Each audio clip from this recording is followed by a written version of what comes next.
My name is Layi Butake. I'm the Director of Communication and Outreach for Academia 2063, and delighted to be your MC today. As always, we are looking forward to a very rich and engaging conversation. So please head to the chat and start by telling us your name, the institution you represent, and where you're joining from. I am joining from Dakar, Senegal. Did you know today is World Food Day? Before we kick off, happy World Food Day to everyone. And we hope that we can continue in the spirit of cooperation and collaboration across all sectors as we work hand in hand for better food and a better future. Today, we are kicking off the third edition of Academia 2063's Kampala CADAP series, and we will be discussing the theme from challenges to opportunity, building resilient food systems in Africa. As always, these discussions will build on Academia 2063's Kampala policy briefs, which will be discussed today, followed by a panel discussion. But to kick this off, we will have opening remarks. And for that, please welcome Academia 2063's Managing Director, Dr. Debisi Araba. Thank you, Dr. Bataki. Greetings, everyone. It's a pleasure again. I reiterate, Happy World Food Day. It's a cause to celebrate, but also to reflect. Think about whether it's the last meal you had, the next meal you're going to have. Where did that food come from? Where did the component parts of it, of that meal come from? Is it locally sourced? Has it made, has it crossed oceans to be on your plate? How did you prepare it? How much energy was required to prepare this meal? The people who produced it, was it produced in ways that are fair, ethical? What's the politics around the food? What's the culture around the food? Is food just for satiating hunger? Is it just for nourishment? Is it to bring people together? There's so much complexity around food when you think deeply about it, and it is important as we enter this next decade under the Comprehensive African Agriculture Development Program, CADAP, the Kampala phase of CADAP, how we ensure that African countries are able to nourish their populations, but also do so in ways that do not do harm to the environment, but also ensure that people involved in the food system are able to produce food in ways that seek to promote prosperity, shared prosperity across the board, and not inflame inequality. It's quite the feat, quite the challenge that we've put before ourselves, but we believe success is possible.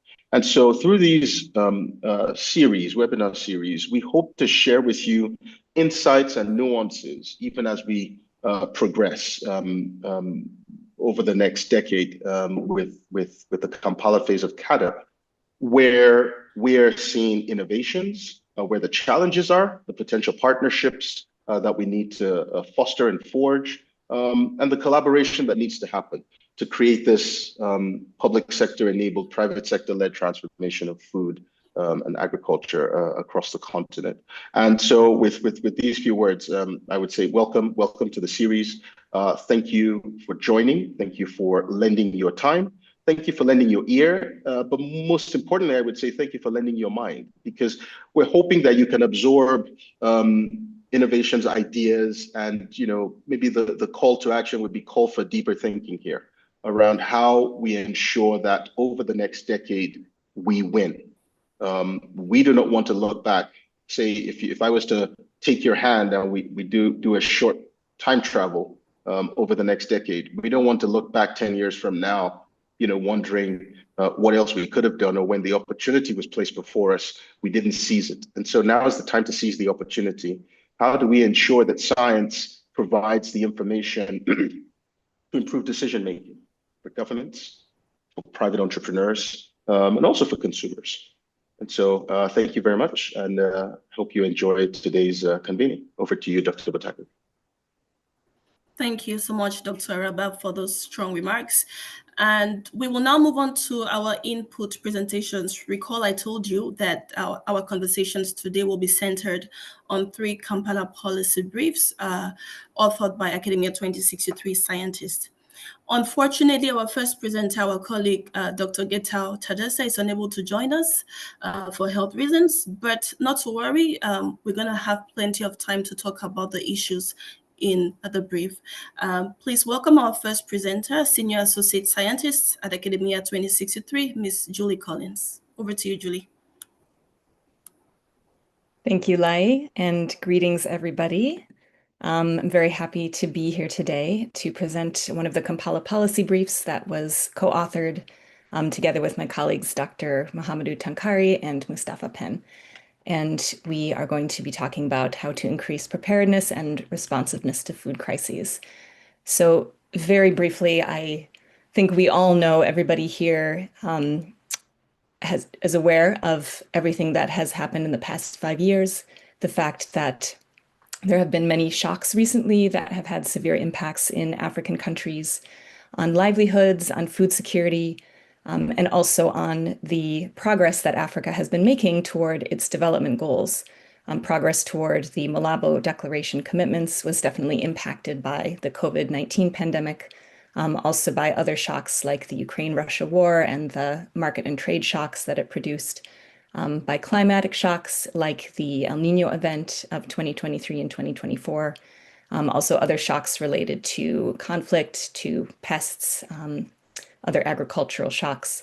So we know that shocks are not going to stop. They're going to continue. Shocks due to climate change will only become more frequent. And so it's very important to find a way to ensure that shocks do not have such severe impacts on livelihoods and on progress toward outcomes. So there are many different ways, of course, that Africa can increase resilience, but a very important area is the need for improved data and analytics, which will help to better predict the impacts of crises, better prepare for crises, better respond to crises when they happen, and also in between crises to better plan and target resilience building efforts. We at Academia 2063, in our efforts to help increase the availability of data and information, we've developed a tool called the Food System Crisis Observatory and Response Platform, or FS-CORE. And FS-CORE is a decision support tool. It's targeted not only to policymakers and planners, but also to other decision makers across agri-food systems, in the private sector, in NGOs, in farmer organizations. For all of these actors, increased information can help them to better plan and strategize. We've developed platforms for 5 countries so far that are operational and in the process of being launched, and are developing platforms for additional countries. And today I'll be showing some examples from the Malawi FS-CORE platform. So the FS-CORE tool has detailed data on community vulnerability patterns and on nutrient adequacy at the subnational level. Also has tools that can be used to simulate the impacts of crises and response to crises. So I'll show you a little bit more in each of those areas. For multidimensional vulnerability, we wanted to include this area because, as we know, the shocks have different impacts in different areas, and the severity of impacts isn't just a function of the severity of the shock. It's also determined by the pre-existing conditions in each area, the underlying patterns of vulnerability that really determine what kinds of impacts a shock will have in a particular place, whether people are able to adapt to it or not. And vulnerability also comes in many different flavors. There are different dimensions that can make an area more or less vulnerable to a particular type of shock. So better understanding these patterns of vulnerability can really help to prepare for crises and also can help to target resilience building efforts. So we've developed a composite vulnerability index, which is based on 4 sub-indices. So here for Malawi, we can see the composite index on the right and the 4 sub-indices on the left. These sub-indices are based mostly on household survey data and also a few other sources. So we have a sub-index on the quality of health systems, which uses household survey data indicators on access to healthcare. The second sub-index is on nutrient adequacy, so an average of the adequacy of consumption of different nutrients. The third sub-index is based on per capita food consumption, so another measure of food and nutrition security. And the last sub-index is on vulnerability to climate change. And this sub-index itself is based on several sub-indices that capture exposure, sensitivity, and adaptive capacity to climate change impacts, as well as a drought index constructed from satellite data. So these four sub-indices are then combined into a composite index that you can see on the right.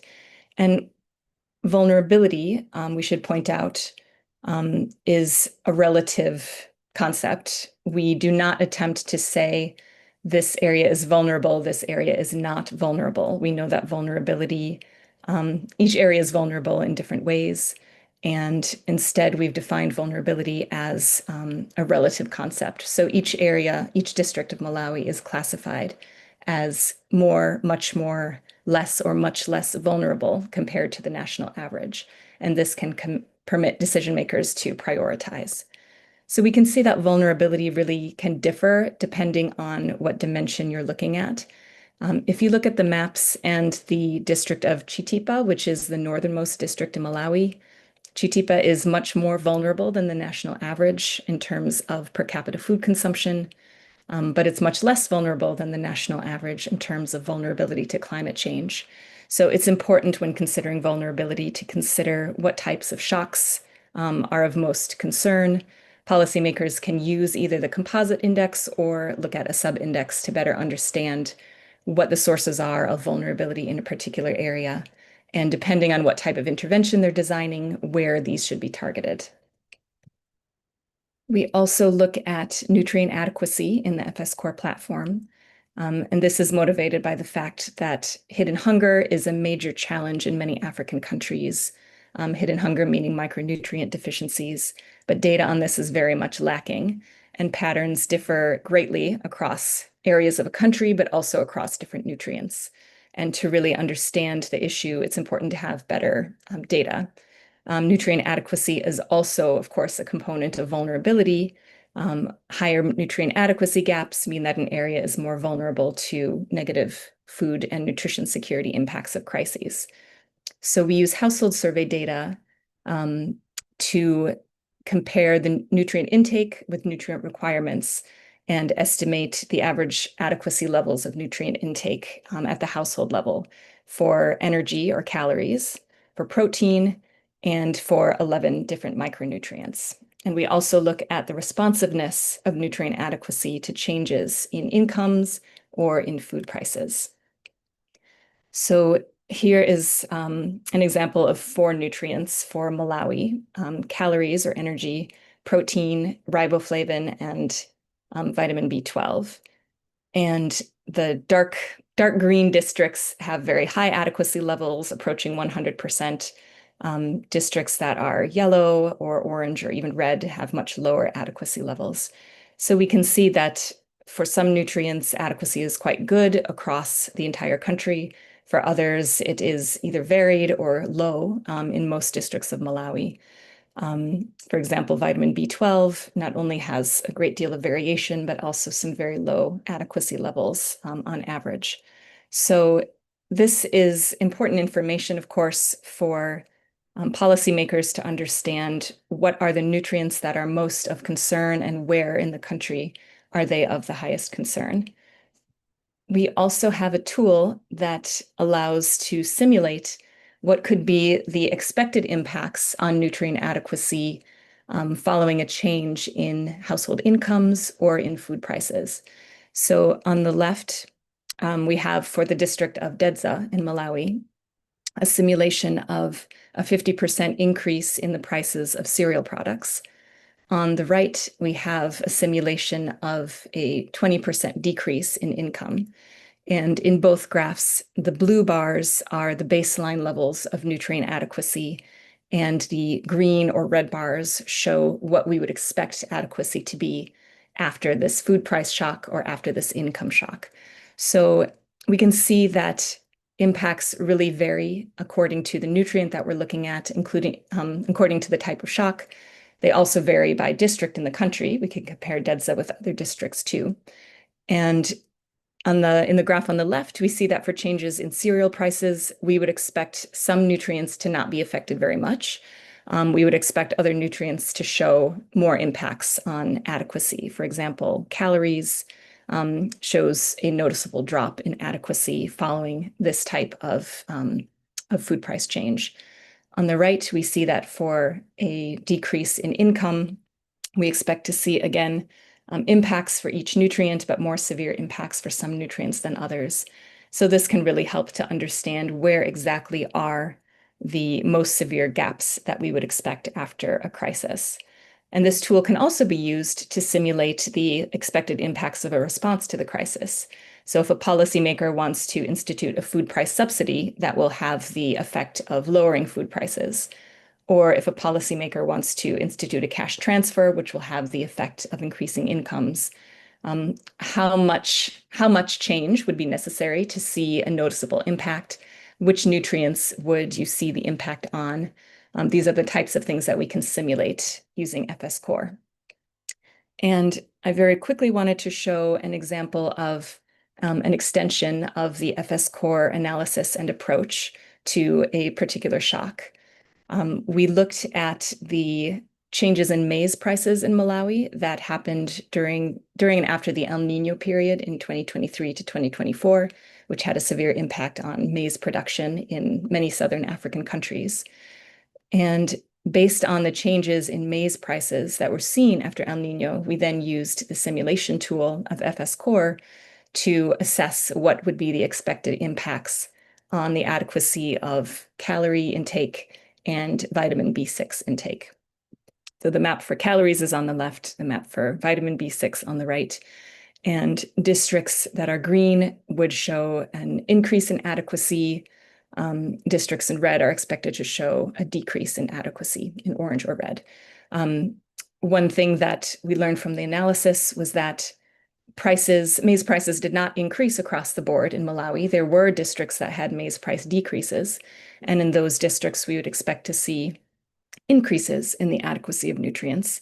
In other districts that had increases in maize prices, we would expect to see decreases in consumption adequacy of nutrients.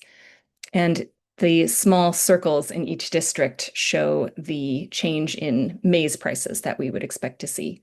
So many of the districts which have the red circles saw an increase in maize prices, saw a decrease in maize prices and a corresponding increase in nutrient adequacy. Districts that had increases in maize prices are expected to show decreases in nutrient adequacy, although the severity of this decrease differs by district and differs by the nutrient that we're looking at. Just a quick notice on the time. Thank you. Yes, thank you, Lai. I will wrap up very quickly. So we know that shocks have differential impacts in different areas, and targeting is very important. And this is why it's important to invest in data and information systems to better permit planning and targeting of responses. And this is something called for in the Kampala CAADP Declaration.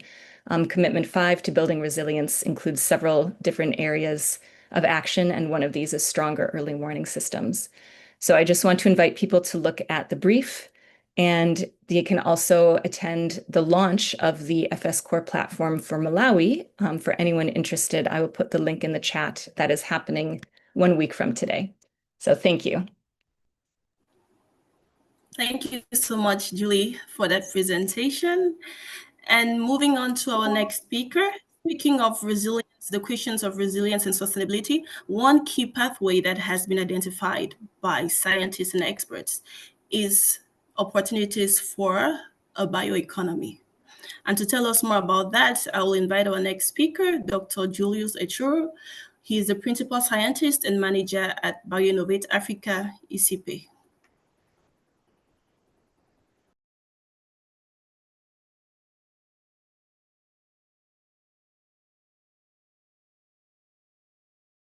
Just confirm that you can hear me.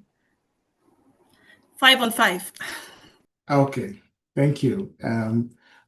Thank you so much, Lai and Academia 2063, for inviting me to speak at this Kampala CADAP series. A happy World Food Day to everyone.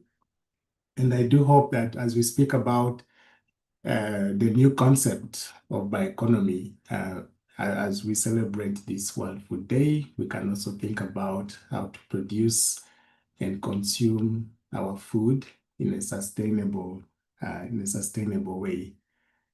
So I'll be talking to you very, very briefly about what we call the bioeconomy connection in the Kampala CADAP declaration.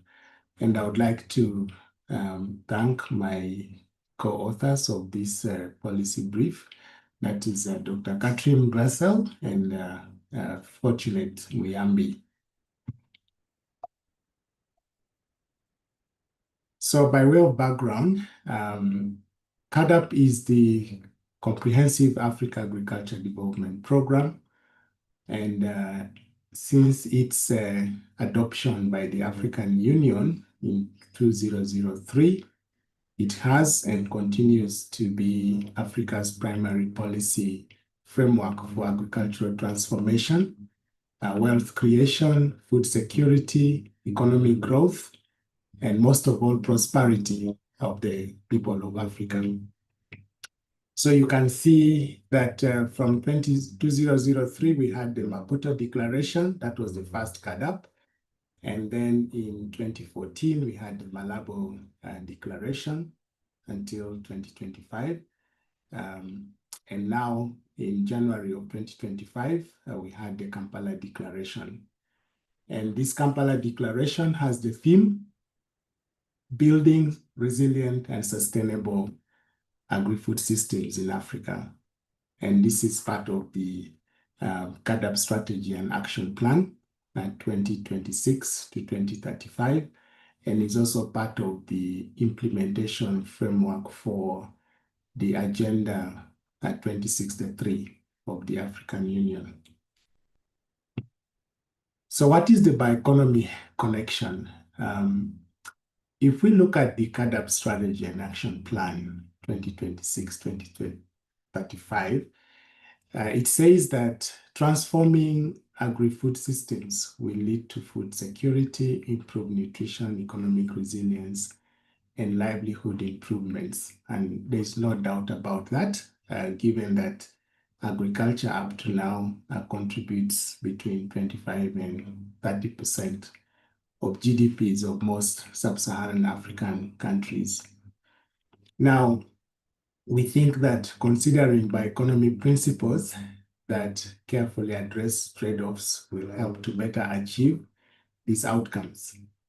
So as the BC said, if we are to win, I say that we should implement CADAP using these bioeconomic principles. But what is bioeconomy? So many definitions out there, but the International Advisory Council on Global Bioeconomy, which I co-chair with other colleagues, defines bioeconomy as the production, utilization, conservation, and regeneration of biological resources, including related knowledge, science, technology, and innovation to improve sustainable solutions within and across all economic sectors to enable a transformation to a sustainable economy. Of course, definitions aside, but no matter how you define bioeconomy, you'd always see these key features. One is that it's biologically based, it's scientifically driven, it's underpinned by innovation, it's cross-sectoral, and then it's environmentally, socially, and economically sustainable. So if you have all these features, in your definition of what you think is a bioeconomy, then we think you're in the right path.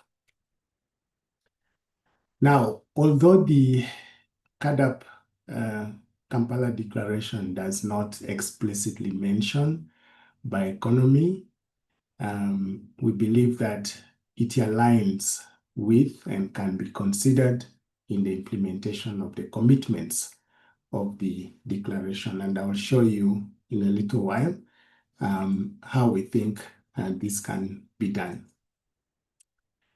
So here we have extracted the CAADP commitments and also the intervention areas, looked at the targets and what we think are the bioeconomy connections. So if you look at the first commitment is to intensify sustainable food production and agro-industrialization. Here, the interventions will be to promote emerging technologies, stimulate agro-industrial enterprises, invest in regional value chains and post-harvest infrastructure. Targets are quite ambitious, increasing agri-food output by 45%, reducing post-harvest loss by 50%, raising locally processed food to 35% of GDP. Now, we know that to do this, and where the bioeconomy connection comes in, is we need sustainable agriculture, focusing on renewable biological resources. You need research, we need technology, we need innovation to create value-added products and develop these sustainable and competitive value chains. So that's one connection we see very clearly. The second commitment is boosting investment and financing. And here, you look at the intervention areas there. It's mostly about private and public investments and building, of course, flagship projects. The targets are also very ambitious to raise or mobilize $100 billion in both public and private sector investment. And then, of course, allocate 10% of public expenditure to agri-food systems, reinvest 15% of that in agri-food GDP annually. Now, as we know, as I said, bioeconomy is scientifically driven, it's innovation. This area needs significant financial investments to foster innovation and to scale that innovation. So that's the direct connection we see there. The third area is in ensuring food and nutrition security. Again, here is boosting production and consumption of nutritious foods. And then there are actions to eliminate micronutrient deficiency, strengthen fisheries and aquaculture. And of course, the targets is to eliminate hunger, reduce stunting, wasting, and overweight by 25%, ensuring 60% of the population can afford a healthy diet. Again, with bioeconomy, we think that promoting sustainable production and reducing resilience on non-renewable resources is a great connection here. We have to achieve this, and that's the emphasis of bioeconomy. Another commitment here is advancing inclusivity and equitable livelihoods. And here we are looking at access to productive resources, job creation for youth, women, and vulnerable groups, inclusive social protection programs. So target empower 30% of youth, women, and vulnerable groups, reduce the yield gap between male and female farmers by 50%. Now, the emphasis of bioeconomy also is empowering marginalized groups. I told you one of the features is social inclusivity. And this is key for bioeconomy. But more than that, ensuring this inclusivity is by developing what we call modular bioproduction and connecting this production to sustainable supply chains. The other commitment is building resilient agri-food systems. And here, again, is investing in agricultural technologies and innovations for climate mitigation, strengthening early warning and response systems, promoting adaptation strategies within agri-food systems. Wonderful targets over there. And again, when we look at bioeconomy, the emphasis is on sustainable resource use and innovation, directly supporting resilient agri-food systems. So again, this is where we see the connection. And then lastly, strengthening agri-food systems governance. And what I like about the intervention areas here is also some emphasis on indigenous knowledge for resilience. And then, of course, promoting the evidence base for decision making and empowering national, regional, and continental parliaments. So here, the target is adopting best practices in the governance of the whole agri-food systems area. And again, with bioeconomy, the emphasis is on effective governance that enables the implementation of bioeconomy solutions. And then bioeconomy can actually harness and ensure safe use and application of indigenous knowledge. So these are how we see the connections. But why does bioeconomy matter? When we implement the Kampala CAADP Declaration. So first is we have, globally, countries are coming up with dedicated bioeconomy strategies, as you can see from my global map there, which published last year, showing, I think, over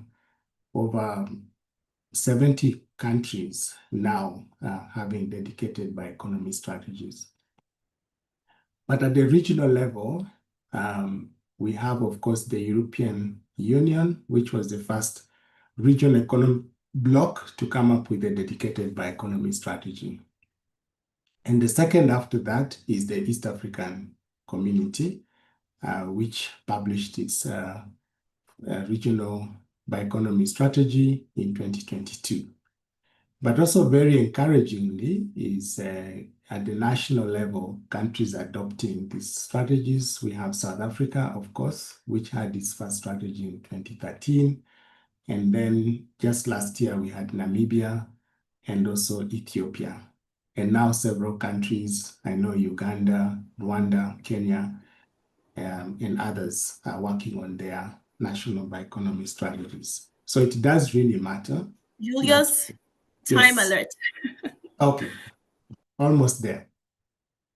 So the opportunities are immense. I think one of the greatest ones is the G20 initiative on bioeconomy. You can read about this. This has been a topic of discussion at the G20 this year in South Africa. We also have the Global Bioeconomy Summit series. We held a GBS for the first time in Kenya last year. And I want to invite all of you to Ireland in October for the next GBS in 2026. And then, of course, we also have the Global Forum for Food and Agriculture, which happens every January in Berlin, in Germany. So our recommendations are that you can actually use, or we should use, bioeconomy connections in the Kampala Declaration to strengthen the implementation of the CAADP. Again, I want to re-echo what the BC said. If we are to win, I think, in my view, we should implement CAADP with the bioeconomy principles. We should use this to promote regional innovation collaboration and then use it as a catalyst to develop a continental bioeconomy strategy. So to conclude, bioeconomy, as I have indicated to you, has become a key component and an important pathway in global efforts to address climate risk, ensure food security, and drive economic growth. In Africa, it presents enormous opportunities of adding value to our renewable biological resources, stimulating innovation, jobs, and so on. But more importantly, as we implement bioeconomy within CAADP, we should ensure inclusive partnerships and also manage the trade-offs that arise from its implementation. So thank you very much for your attention, and I'll welcome questions during the discussion time. Thank you so much, Julius. And Julie, we are sending you a virtual round of applause from our various locations. Thank you so much. And please hang in there, Julius and Julie, don't move. Just a quick announcement for all our attendees. If you check the bottom of your screen, you will see a Q&A box. Please, throughout this conversation, feel free to go to the Q&A and drop any questions, contributions, or observations that you would like to be discussed during this session. And of course, as we move into the moderated panel discussion, you will have an opportunity to raise your hand if you want to intervene during the session. With that said, I will now welcome our moderator for the next half of the event. She is Policy Manager and Lead for Eastern and Southern Africa Region for Climate Action at the Alliance Biodiversity International, SEAT. Please welcome Ms. Liz Ogutu. Thank you, Lai, and thank you so much for the presentations by Julie and Julius. We really love to hear what you have presented for us. I would like to maybe follow up with a few questions. First to Julie, Julia. The FS Core platform has shown potential in building resilience and responding to shocks in fragile countries, settings where vulnerability is often high. So how can the platform be leveraged not just for reactive resilience, but to identify and address key pain points proactively? Maybe specifically, how can it support governments in taking targeted actions that advance their development agendas and foster long-term stability, moving them beyond fragility? Julia, thank you. Thank you very much for the question, Liz. And yes, I think it's very, very important, of course, not just to respond to crises, but also to build resilience in non-crisis periods. And I think the platform can really be helpful in terms of making the most efficient use of limited resources. That's why we wanted to do it at a disaggregated subnational level. I think especially so nutrient adequacy is a good example. We know that there are micronutrient deficiencies in many, many African countries. Data tends to be very lacking in terms of nutrient adequacy or in terms of micronutrient deficiencies. Often there might be data available that's very old, or data available only for certain population groups or only for certain areas of the country. So looking at data from consumption surveys allows us to have some ideas of what micronutrient gaps we might see for across the country. So for example, if a government wants to address health issues by filling vitamin A adequacy gaps, if there aren't enough resources to do something at the country level, or if there's a situation of fragility and they're not able to reach every area in a country, they can still identify maybe some key areas where we would expect to see the largest gaps in nutrient adequacy and maybe target those particular areas. And similarly for resilience, since we have the multiple dimensions of vulnerability that we look at, if a country is interested, for example, in improving health systems or increasing resilience to climate change, they can target those efforts to the areas where we see the biggest need and the largest vulnerability. In cases where there aren't enough resources to do something comprehensive at the national level, which of course would be preferable, efforts can still be targeted to where they're the most needed, and help bring areas that are the most vulnerable a little bit closer to stability and to resilience. Thanks. Thank you so much, Julia. What you say there really speaks to some of the challenges that I've seen in different countries in terms of having adequate decision support tools that can help governments, policymakers, and also development partners to implement some of these big policy commitments, such as CADAP, for example, because they get this information and then they're not able to find the right kind of tools to measure and also to react towards probably proactively towards some of the things that are going on. Thank you so much, Julie. I'll move on to Julius and maybe ask Julius to kind of reflect on as countries work to develop and implement bioeconomy strategies, how national governments can be supported in aligning these strategies with other critical frameworks that they have, such as their national agriculture investment plans, which is domestication of the CADA CADA process, and things like NDCs for climate action plans or domestication of other national frameworks that they have. Julius, thank you. Thank you so much, Liz. I think first and foremost, the reason is absolutely critical for countries to have national bioeconomy strategies is, precisely what you've mentioned. There are different plans, the investment plans for agriculture. There are plans for the CADAP now. We also have the climate action plans, national biodiversity action plans. We have nutrition, we have industrial development, and so on. So you will note that if you're to implement one action, let's say within the Kampala CADAP declaration, you need collaboration across sectors.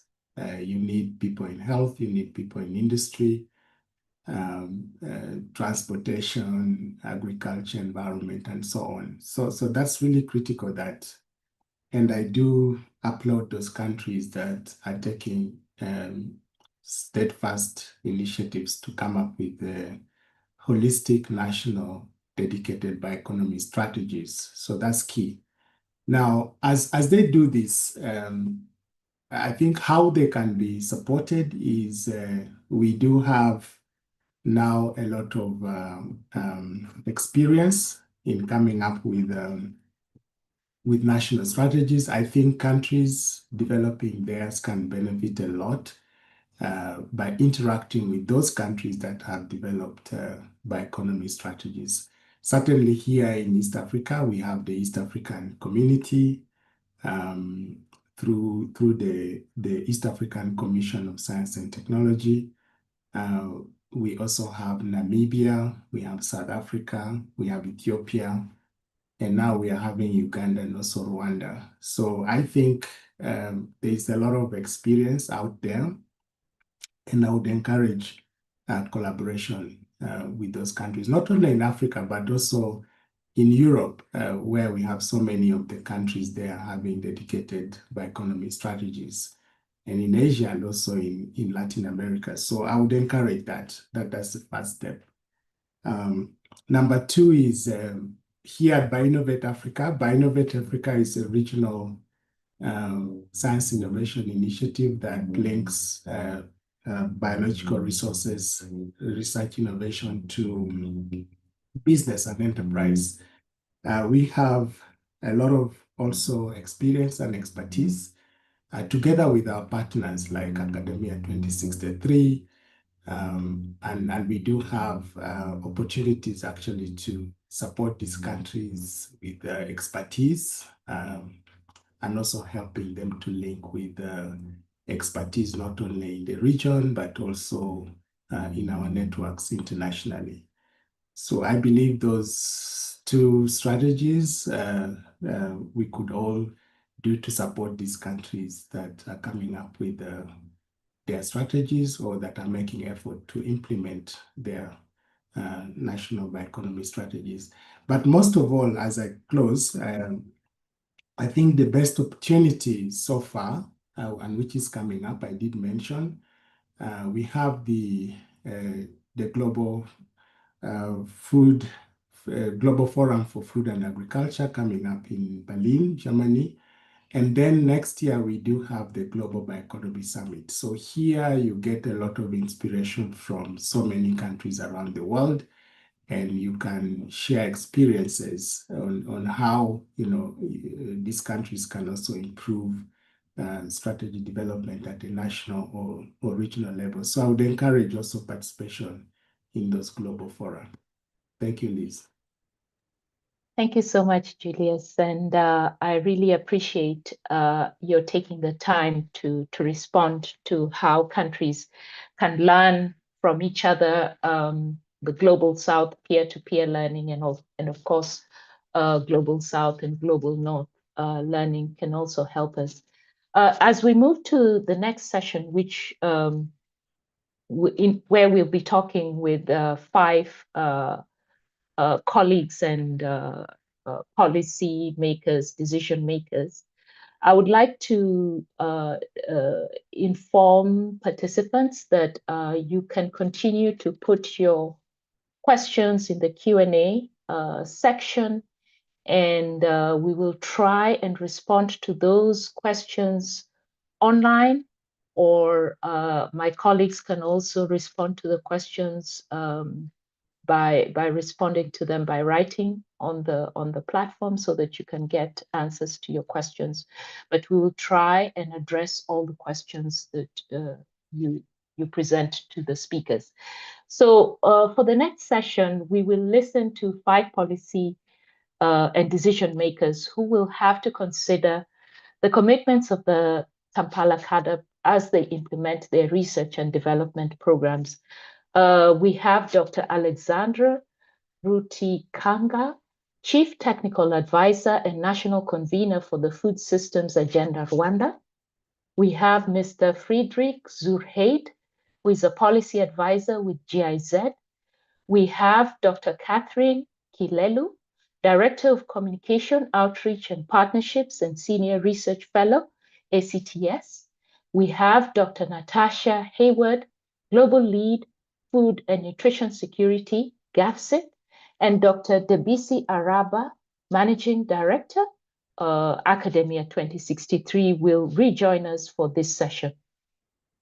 We have an apology from Dr. Abdi Hakim Ainte, Director of Climate and Food Security, Office of the Prime Minister, Somalia, who was supposed to join us, but he had a parallel session going on, and he's not able to join us for this session, but we hope that he'll be able to watch this and maybe even address some of the questions that may come from the participants. So Alexandra, my question to you, if you can put your screen on. Are you with us? Yes, please. Can you hear me, please? Yes, we can. Thank you so much for joining us, Alexandra. So Rwanda's PSTA 5 has a strong agri-food systems and climate resilient orientation. Could you kindly describe how this strategy incorporates mechanisms for anticipating and responding to food crises, e.g. drought, pest outbreaks, and what early warning or trigger systems are embedded within PSTA 5 to shift from reactive to proactive interventions? Thank you. Go ahead. Thank you very much. Can you hear me? Yes. I'm sorry you cannot see me, but I will try to be as clear and effective as I can. No problem. Thank you very much, moderator. In Rwanda, we have learned that resilience cannot be an afterthought. It can rather be a must-have, particularly to build resilience at all layers of agri-food systems. So in light of this, PSA 5, which is our strategic plan for agriculture transformation, represent this shift from reacting to crises to anticipating and preventing them. So, dear colleagues from academia and other institutions, climate change, market disruptions, pests and diseases will remain with us. But what matters is nothing else than we have to quickly act. How we quickly act is very important, and particularly how we see these disasters coming, that's very important, and how particularly we decisively act against them when they do damage to us. So therefore, regarding anticipating and responding to food crisis under PSA 5, PSA 5, first of all, it is food systems and climate resilience centric. It's a strategy. It has resilience and risk management as a strategic and a central pillars. So we've moved with this PSA 5 toward a risk-informed planning model that combines technology, institutions, and community preparedness. First, we have strengthened our national early warning and food security monitoring system, which integrates data from meteorology, weather forecasts, local governments, information sharing, because they are with our farming community. We have RAP, which is the Rwanda Agriculture and Animal Resource Development Board, and of course, the Ministry of Agriculture, which is playing a pivotal role. So this system provides real-time updates on rainfall, which is the key for our food production systems, crop health, preventing pests and diseases, and of course, markets in case we have enough produce that need market and in the real time. So all these system and efforts, they have been helping us to act early rather than waiting for disaster declamations. Second, Rwanda's agriculture and food security dashboard. We have a team that just came back from a workshop. This has been also an instrumental tool now that link satellite data and field level reporting.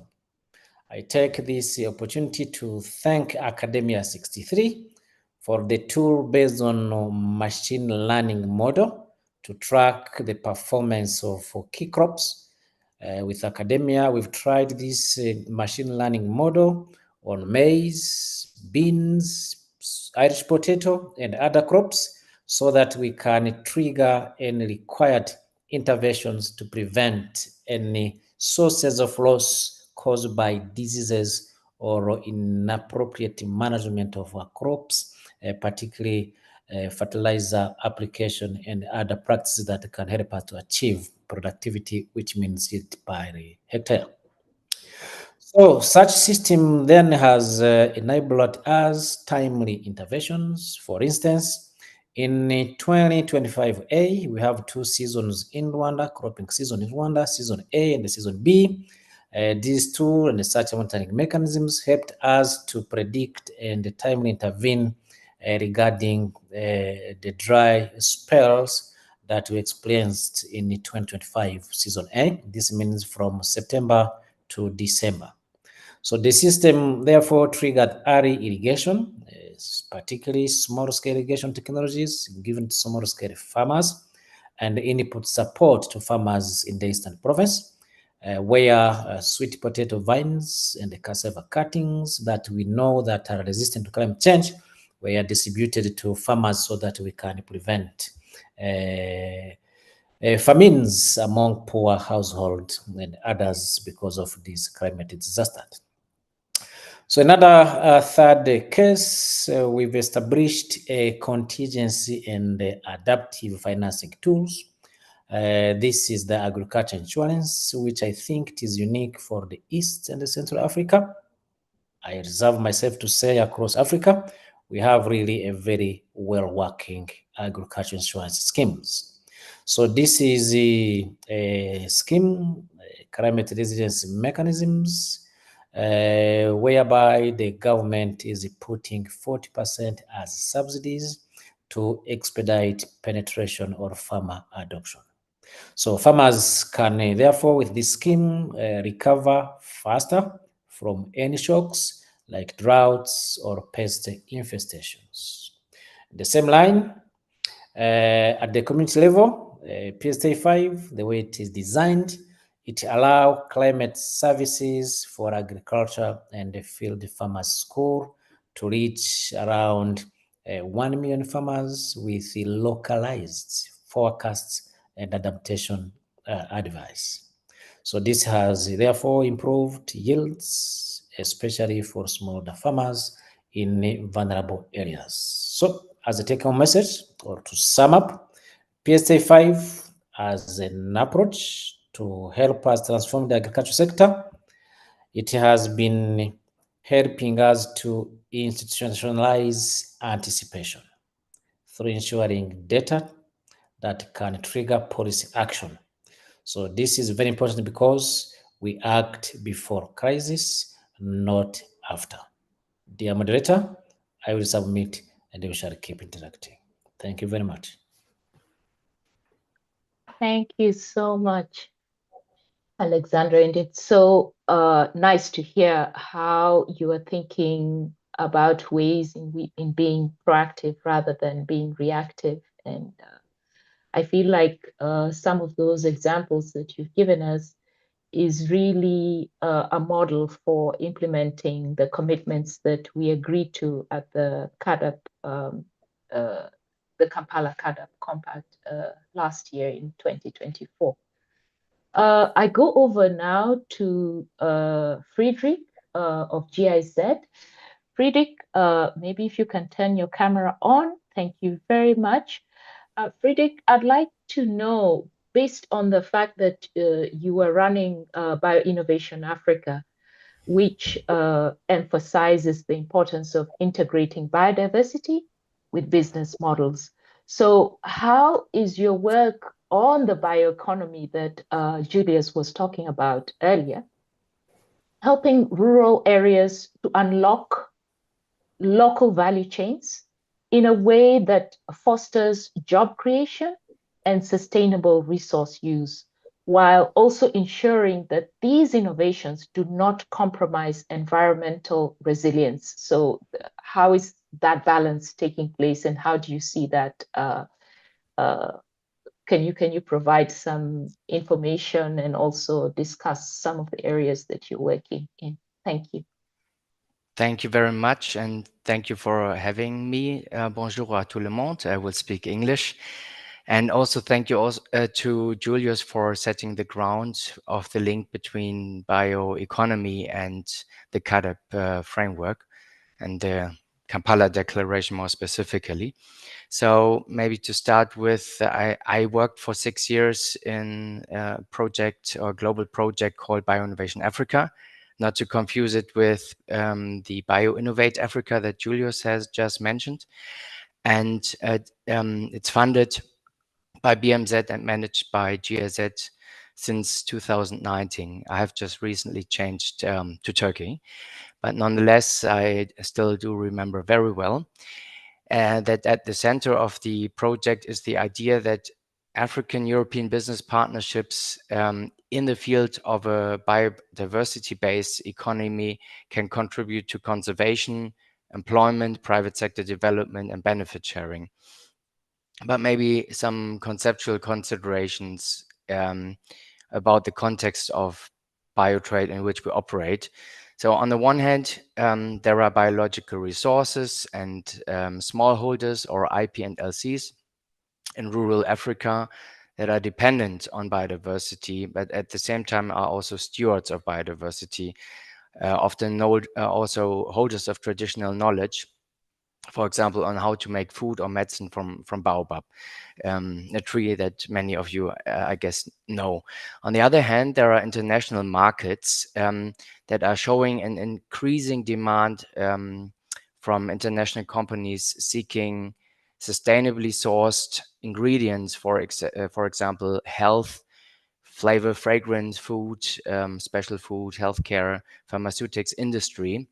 That could be from a molecule for a perfume to a new powder made from baobab, for example.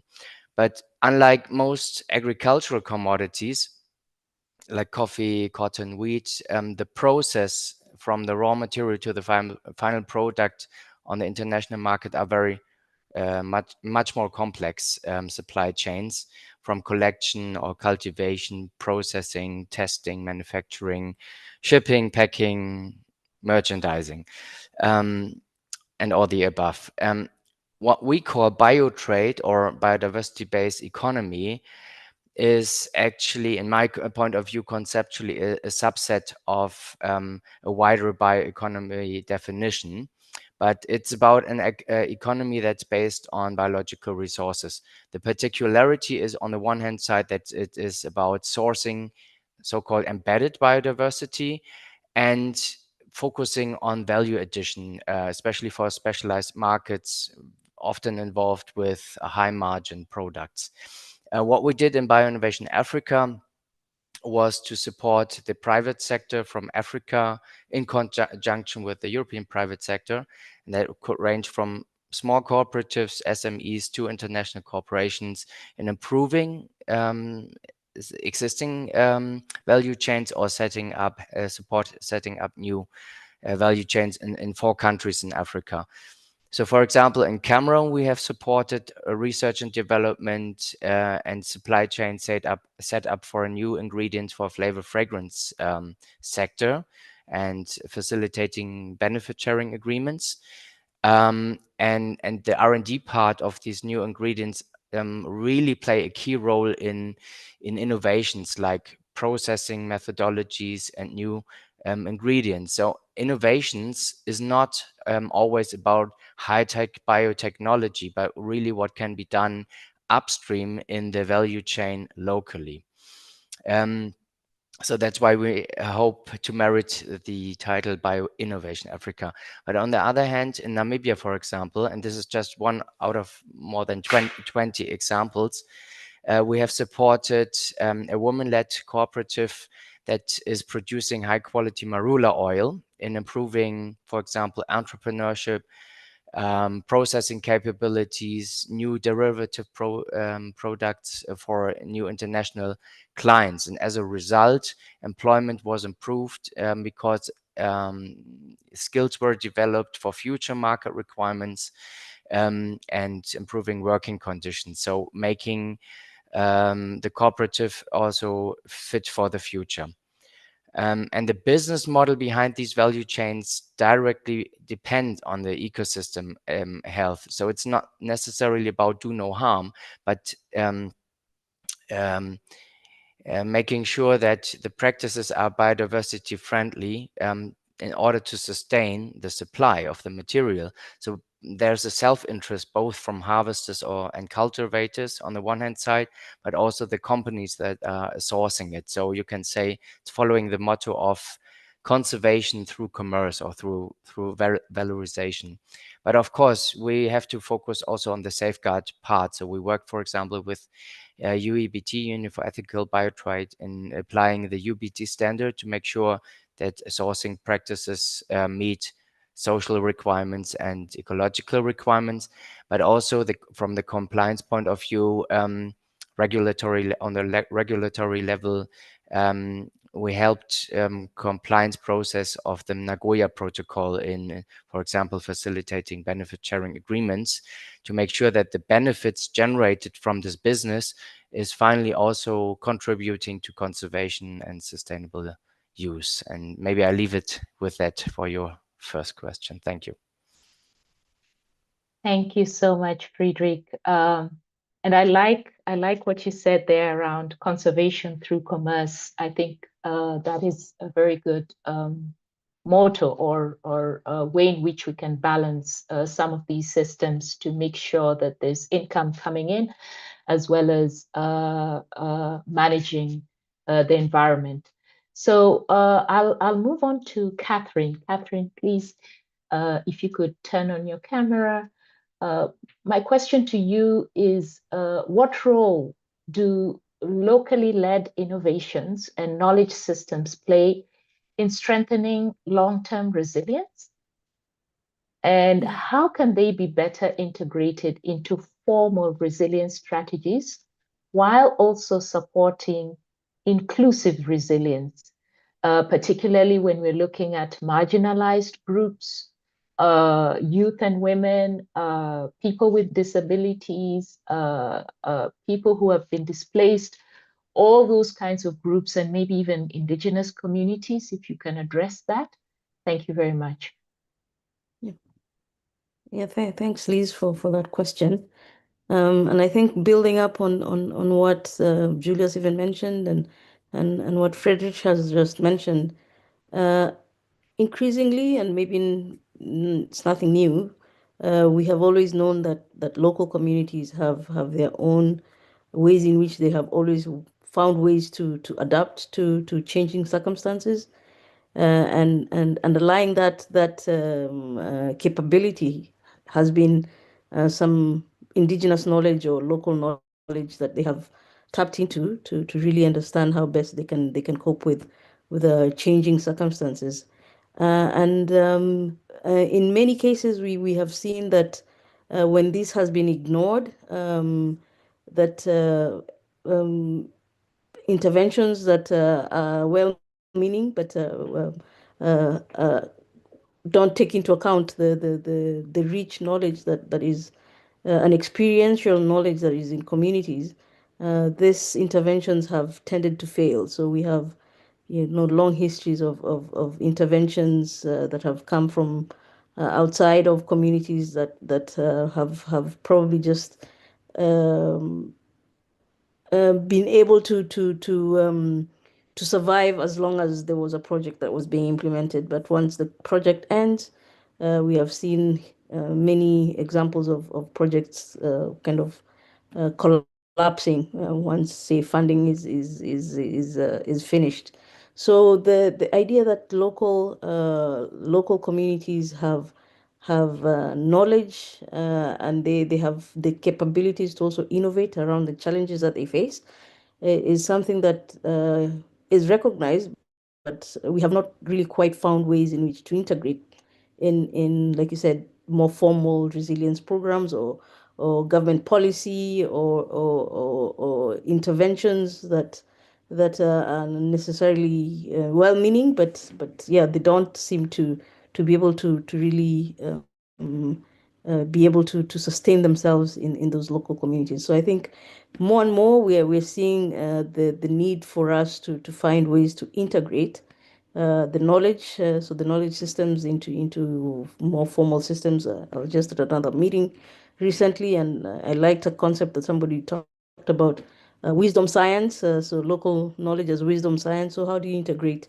wisdom science with formal science to for example, in climate information services? I think that's one area where we've seen a lot of effort trying to see how do we first codify the indigenous knowledge, because I think that has always been one of the challenges where we, because of the oral tradition of indigenous knowledge or local knowledge, we don't have ways in which it has been captured and codified for it to be well integrated, say, for example, in modeling work, or in trying to look at how you integrate weather information systems with indigenous predictions of certain patterns of weather or climate change. And so I think that's an area that we now need to see more of that integration. There's recognition, yes, that there's local knowledge, but how we integrate and be able to integrate it into processes and plans and policies so that it informs the interventions or the investments that are needed to continue to enhance the adaptive capacity of local knowledge is an area that we still have a lot of ways to go. We need to put more investment into that, and to also understand that the context matters. I think one of the issues that has resulted in whether it's maladaptation or resistance even to interventions that are brought to communities is that we have not really paid a lot of attention to that context to be able to develop solutions with the communities themselves, so that we can have more longevity in the interventions and sustain the efforts that we bring to communities. So I think one of the ways is we need to see integration of this knowledge is in ways that recognizes that there are also multiple voices or multiple experiences within communities and multiple different vulnerabilities within communities, and so to pay attention to those vulnerable community members or just vulnerable communities in ways that you get to understand the perspectives of all the representation of communities, so that whatever solution is being derived in participation with the community also does not block out the voices or the experiences of other members in the communities that are necessarily more vulnerable than others. How do we build those integrated knowledge systems where we have our so modern science and indigenous knowledge comes together? And I think the experiences we are seeing with biodiversity commercialization could shed some light in how this is being done in a way that the codification of whatever properties are being found within biodiverse products is also credited to the indigenous knowledge, and then that also brings in the issues of benefit sharing. One of the things that I think we need to really emphasize is that locally led innovation gives us a better chance of enhancing the adaptive capacities of local communities, and ignoring that knowledge, or not necessarily ignoring it, but acknowledging it exists without integrating it in the decisions that we make or the analysis that we do, I think only allows us to do half measure assessment of vulnerabilities of local communities, and then obviously the prescription or the interventions that we then generate will not necessarily holistically and be more appropriate to the context in which that intervention is targeted for. So local innovation and with local knowledge systems should be seen as important as the other interventions that we are generating based on other knowledge systems that we also use in building adaptive capacities of and resilience of local communities. I'll leave it at that. Thanks. Thank you so much, Catherine. And I see your response really aligning very well with what Friedrich was talking about in terms of making sure that there's agency and the communities are able to own what is being done, innovations or practices that are being used, particularly for bringing in resilience and for bringing in food security and food systems transformation. I now move on to Natasha.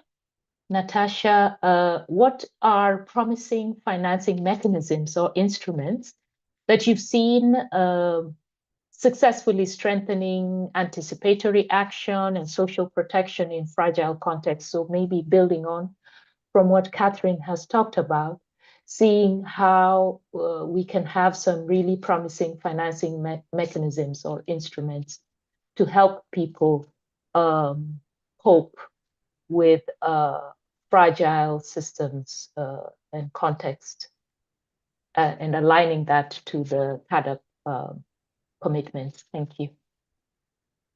Thank you so much, and thank you to Academia for the opportunity to be here. And good afternoon, everybody. So I guess just to reflect on your question and also building on the reflections of those ahead of me.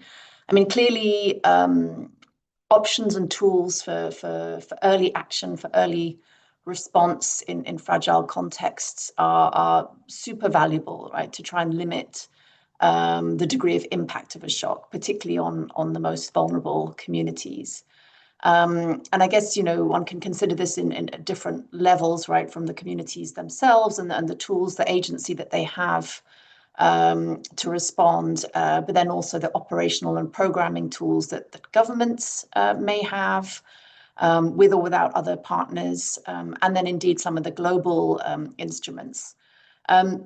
Maybe just at the more sort of operational level, thinking about governments, clearly there's a lot of interest and experience emerging with anticipatory financing solutions that can help reduce risk.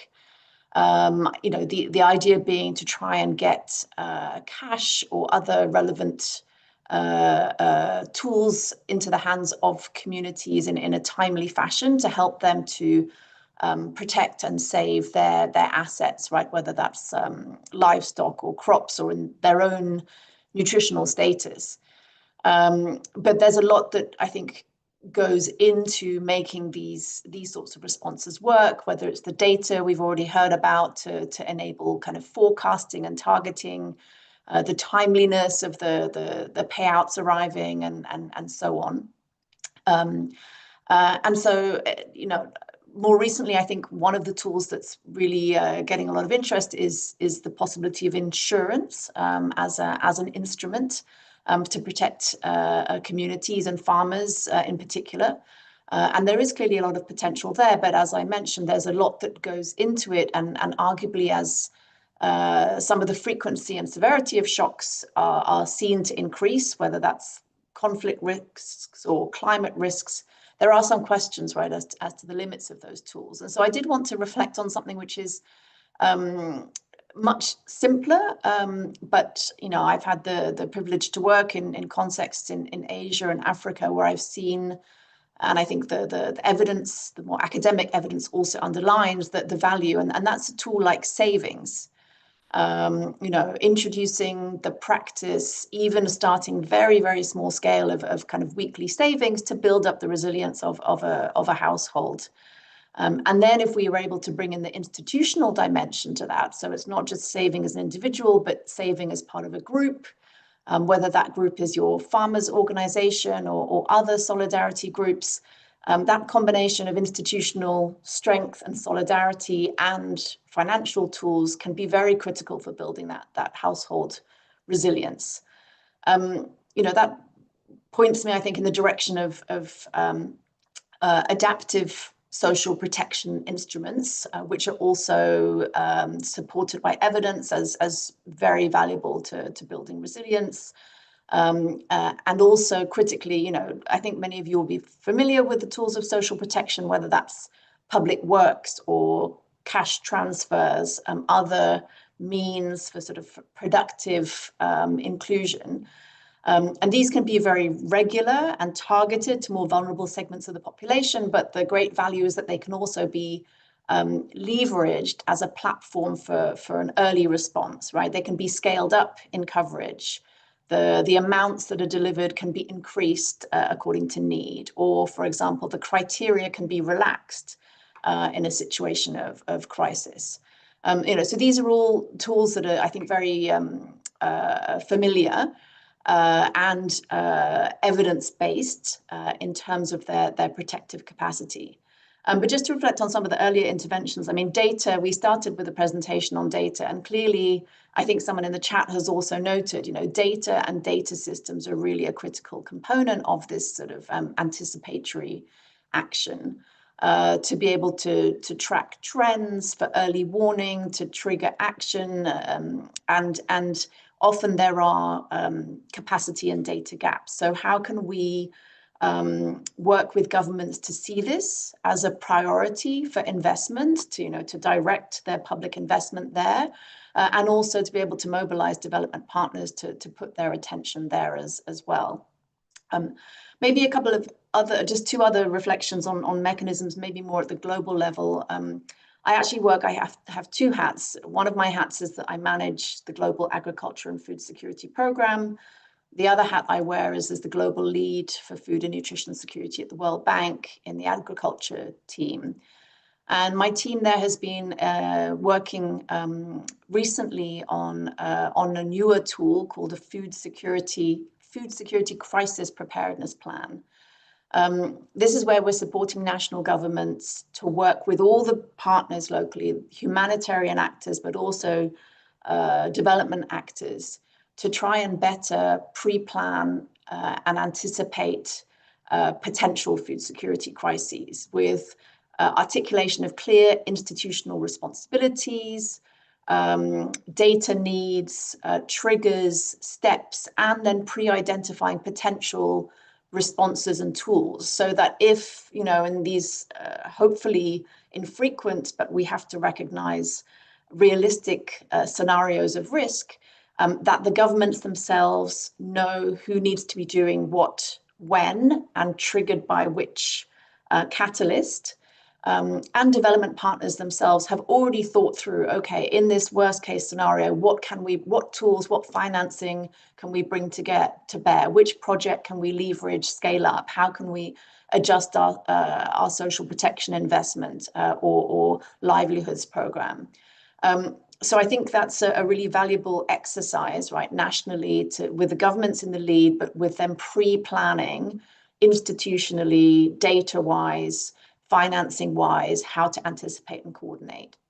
And maybe my last reflection on another global instrument is GAFSP, the Global Agriculture and Food Security Program, which is a pooled financing platform dedicated towards trying to strengthen food security and to build resilience of food systems in the world's lowest income countries, many of which, of course, are fragile states. The program is set up really to put countries in the lead, but also communities in the lead. And we also bring to bear both grant, sort of public sector financing, financing direct to producer organizations themselves, and private sector-led solutions. Because I think, as the Kampala Declaration also recognizes, it's really a combination of these actors, but also both public and private financing tools that have to work more effectively together to build country resilience.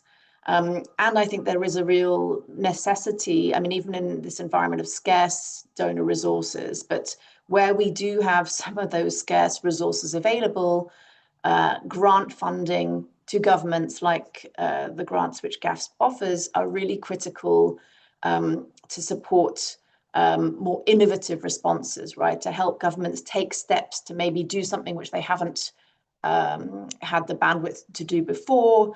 It will help them de-risk taking that step and trying out those newer instruments, but always doing so, to the previous speaker's point, with the agency of smallholders on the ground, the affected communities, with their voice, with their knowledge, with their wisdom science, really helping direct that financing. Thank you very much.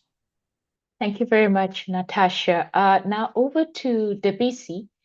One of the critical challenges in advancing CAADP Kampala and the AU Agenda 2063 is mobilizing sufficient finance. So moving on from what Natasha has been describing, how can African countries better tap into financing mechanisms, both domestic, international, to support their bioeconomy and resilience building agendas? Wow, thanks, Liz. You didn't give me a softball question. I was hoping you'd be easy on me here. We have, I think it's been well articulated, and everyone who's familiar with CAADP knows the challenge before us.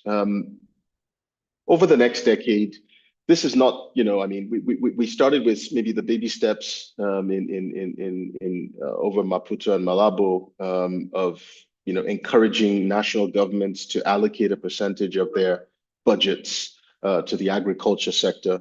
But the reality is it's far more complicated than that, right? It's not just about allocating a percentage of your public expenditure and then miracles will happen. What we need is a total economic thinking around how you enable the levers and instruments in public policy to create this enabling environment to catalyze private capital. That's where the real money is. And that's what is going to be transformative.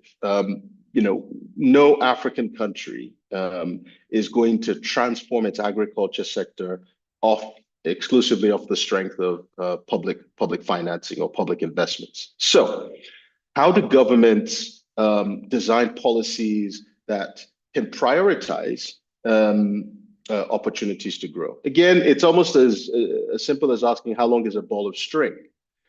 The truth is, countries are going to have to make tough decisions. One is, it's not for us as a research community that I represent to tell countries what should be your priority, but we can present the evidence that shows you, how you prioritize, and then after you've prioritized, the paths that you take, whether you want to take growth based on domestic consumption, export-led growth. You want to, industrialize and then focus on greening your industrial capacity. There's so many paths and options to take, but that's the politics, and that's why it's really important that we get the public policy right. One of the things we do within Academia 2063 is publish policy innovations that we are identifying, that we find across the continent. Here are the innovations, certain countries who are not necessarily just punching above their weight, but are achieving catalytic change. And so we publish these in what we call through the Malabo Montpellier panel, and we publish 2 reports each year. We take them thematically, and we go deep into these cases at the country level, identify the green shoots of success, and then we end up with policy recommendations. So I think on the one hand, we know over the next decade there is a lot we need to ramp up financing and investments. But I think, as colleagues have been mentioning, Frederick, Catherine, Natasha have been mentioning in different parts, this is a movement that requires everyone to put all hands on deck. We are not going to see governments do this exclusively. And also, we need to see, in this new phase, the Kampala phase, we need to see more distributed ownership, meaning more people need to take ownership of delivering the success and objectives of CAADP under the Kampala phase. So it's not just countries. We need to see the private sector coming to the fore.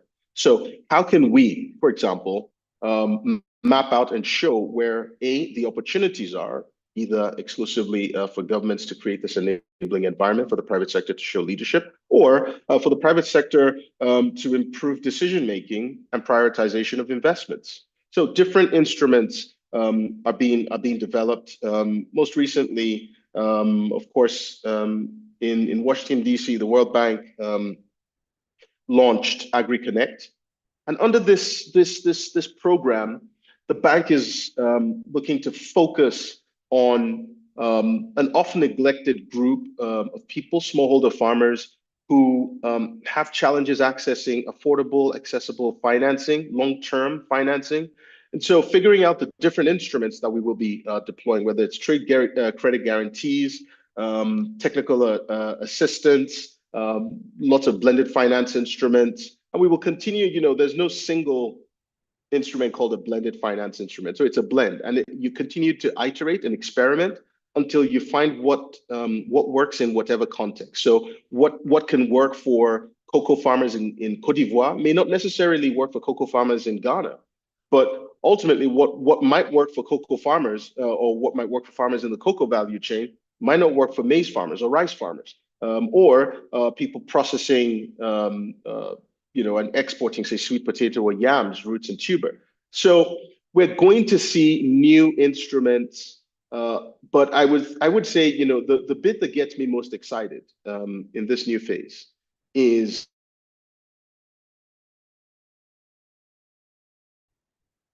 the thrill of ownership, not domesticate.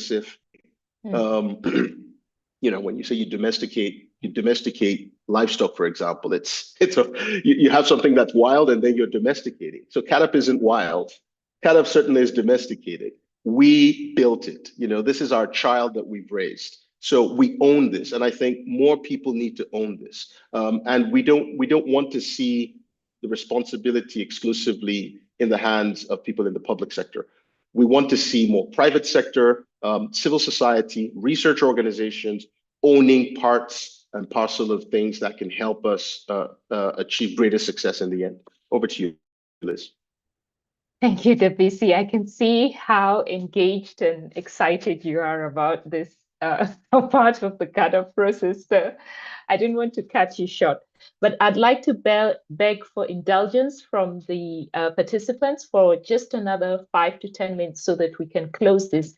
I'm sorry we were not able to address all the questions online, but I'd like to ask the people who made presentations and that I spoke to this afternoon to please address some of those questions, respond to them online so that everybody feels that they have been heard, because that is important.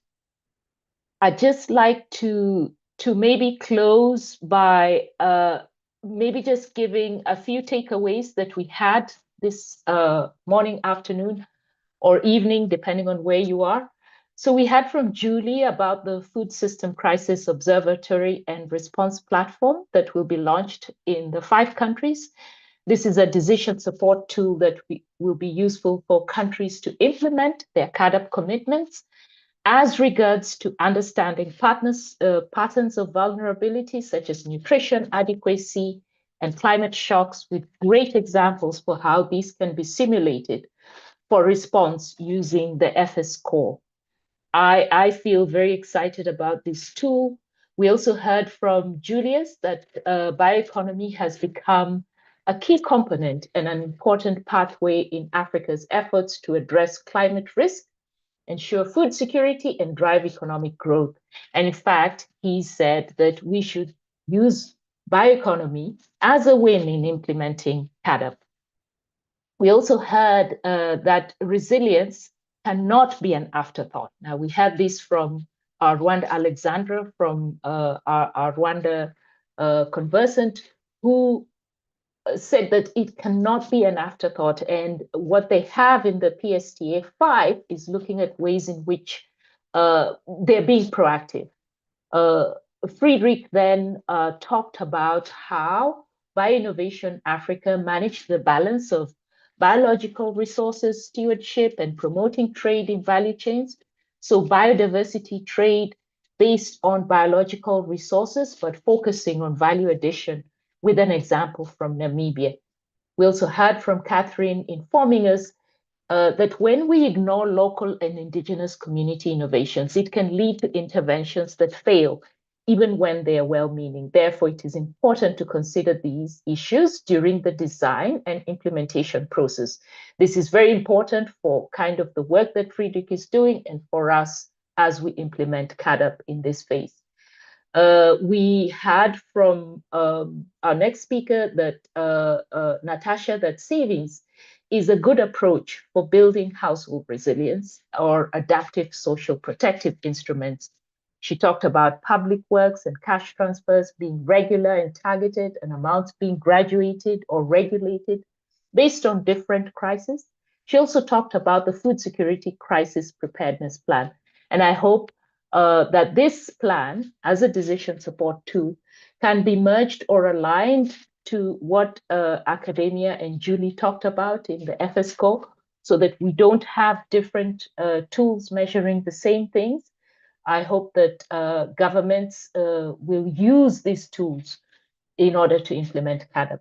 And the BC closed our session by talking about ownership, not just by governments, private sector, and other players, and insisting that all hands need to be on deck. I would like to thank Academia 2063 and its management for hosting this webinar, and of course, African Union's leadership in driving the CAADP process and in driving Africa's pathway to development. I want to thank Lai for moderating the first part of this session, Debisi for joining our conversations. Thank you very much, Debisi.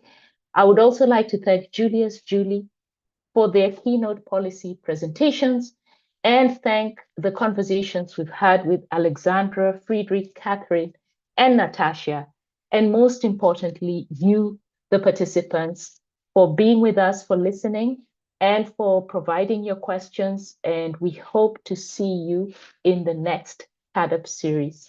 And for that, I'd like to say thank you, good morning, good afternoon, and good evening.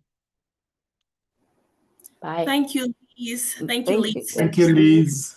Thank you, Bye. everyone. Thank Bye, you, everyone. Liz. Thank you, Bye. everybody. Thanks, Lai. Thanks, Lai. Bye.